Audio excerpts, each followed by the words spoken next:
How's it going, guys? Welcome back to the Weeb Lounge. I'm Nick, and in this character spotlight, we have an update for Nanaka. She got her 6-star treatment, and this, magical girl wannabe just pretty much skimped down a little bit, and she was like, "Look at me!"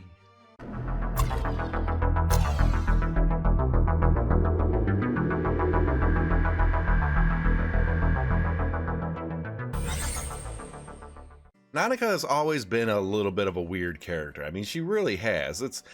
She's a magical girl wannabe that dresses really, really skimpy, has the weirdest glasses that she could find, like novelty glasses or something. Just wear some normal glasses. It'd be cuter. It really would be. But yeah, she's just a weird one. Let's go ahead and get into the skill. So skill number 1, Magic Stardust. It is a frontline magic defense debuff. That's it. All right, magic defense debuff, multiple target. It's a decent little amount. All right, I'll go with it. I do like simple. I'm a simple guy. It's fine. Skill number 2, the energy impact, a single target magic damage attack that targets the character with the highest percentage of hit points remaining and causes a stun. Right there, you kind of sort of think arena, right? And you'd be right. It's arena based, and the percentage it's almost random. Like, you know who it's going to attack, but at the time of the attack, it could be random. You get what I'm getting at? Hit points changes, flux, people getting healed and everything. You throw her into the arena, they all kind of bounce around a little bit, maybe, if they even brought a healer. And and you're like, oh, it's going to attack this, it's going to attack this one. And at the last moment, a heal pops off, and it's like, oh, it attacked that one, and I lost. And that's how it usually works for me anyways. It's just what it is. EX skill increases their magic attack power if you couldn't have guessed, and if you happen to have her at 5 stars or greater, greatly increases their magic attack power. Union Burst.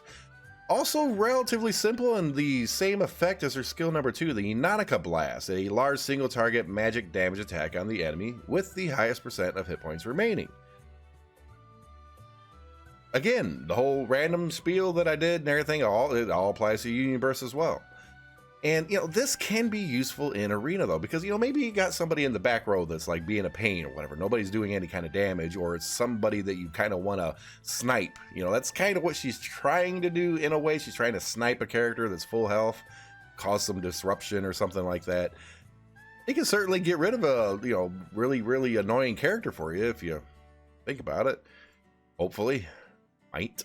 I don't know. Special equipment. She has one. I got it max. It is the Nanaka Rod. And don't be thinking some other weird things or whatever. It's not that type of character, I think. Upgrades the Magic Stardust skill. The skill number 1 to reduce magic defense a little bit more. Yep. Okay, besides the normal stat increases that you get with unique equipment, yeah, it reduces magic defense a little bit more. It's fine. It's fine. It's nothing to get all excited about. I got it maxed because thankfully the fragments to use the coins to get the fragments to her, so getting her all maxed out is actually pretty easy. So there's that. Yeah. Okay. Now her 6-star update only affects her stats and her Union Burst. The Union Burst becomes the Nanaka Glitter. Yeah, Nanaka Glitter. I'm pretty sure I got that right. It is still a single target magic damage attack on the enemy with the highest percent of hit points remaining, but the damage is increased like a lot. Okay, 6-star treatment.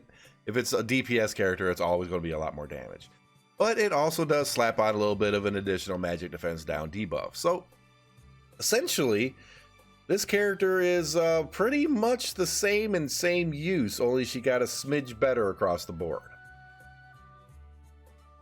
All right, that's fine. Let's go attack something, I guess. Oh, let's see. 9-5 sounds good. We'll do this. Bro, Nanaka. Let's see where I got her. I got her number 1 over here because haven't been leveling up all my characters, but we're getting there. We're getting there. Okay, now this character, you pretty much really only see her in arena. And now see, they got the smart thing here. I still don't know what's smart about it because it doesn't really do whatever. I'll have to different video. This character just kind of does what she does. Here you go. Wave that wand around and nuke from orbit. Is she pretending to be the Sulaco or something? Not very many of you guys are going to get that. Anyways, In the arena, this character can be pretty useful because, you know, she's trying to get magic defense down. You put her in a magic group, obviously. She's trying to nuke generally a back character because that's who's pretty much going to be at high health at the time. So it can cause a lot of disruption and can be used rather well in arena. But like I said, it also throws in a little bit of that randomness to it, right? There's a little bit of randomness into it because you don't know if something else splashed or some other character drained their own health for something. Ilya, you know, she's always like basically killing herself and swiping the axe or whatever. Happens to me all the damn time. But overall, this character is pretty much an arena character. But I say that with a caveat because she can be pretty useful in certain clan battles, boss fights, stuff like that. Now, if you're just progressing through the storyline and everything, you'll never use her. In terms of going into Luna Tower, it's pretty rare that you'll ever find a use for her. She can show up in some strategies once in a while, but it's rare. Really rare. And prior to her 6-star here, I've only seen her, I mean, I can vaguely recall like one boss fight where it was like, you know, use Nanaka, she handy. And like EX4, I guess there was a group that you could make that where she was fairly useful, but there was other things to do that were better. So, you know, it's one of those characters, like, if you're grinding your 6-star characters at this point, I would definitely put her lower on the list. Now, you know, if you're looking at a point rating, all right, let's say, you know, a scale of 1 to 10. Previously, she was an 8, and according to this one website I go to a lot. But the thing is, an 8 rating is kind of like a garbage character. So their scale is, like, really stupid. If I had to scale her, I would say she was probably like out of scale 1 to 10, she was probably like a 6. And after her 6-star update, she probably bumped up to like a 8.5 or something like that. She's definitely much more useful, much more damage, much more cleavage, and the bigger pecos. Why do they always update? They always update the pecos. They always update the pecos. I'm not opposed to this. Update the pecos all you want. It's fine. But overall, you can work out some other characters that are more important. Definitely. Like, share, subscribe, hit that notification button, guys. Oh, so, you know, it took me a while to get this character going because grinding the very hard mode memory fragment thing, star fragment, whatever the heck they call them, I never bothered to look. I should do that someday because I make a lot of videos.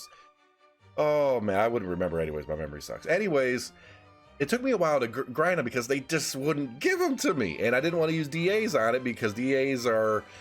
It get expensive. It get expensive. But it's one of those characters that after I found out what the skills were and how her usefulness went, it was like, okay, typically I would grind a little bit and to speed it up, I'd use some DAs to get her to that 6-star so I could be like, hey, look at me, I got new 6-star. With Nanaka, I just waited. I didn't rush it. I got her. I'm cool with it. I got her high level, high rank, high prep, everything for if and when I need her. And I don't know when that is. Hopefully soon. I hope I didn't waste my resources. We'll see you in the next video.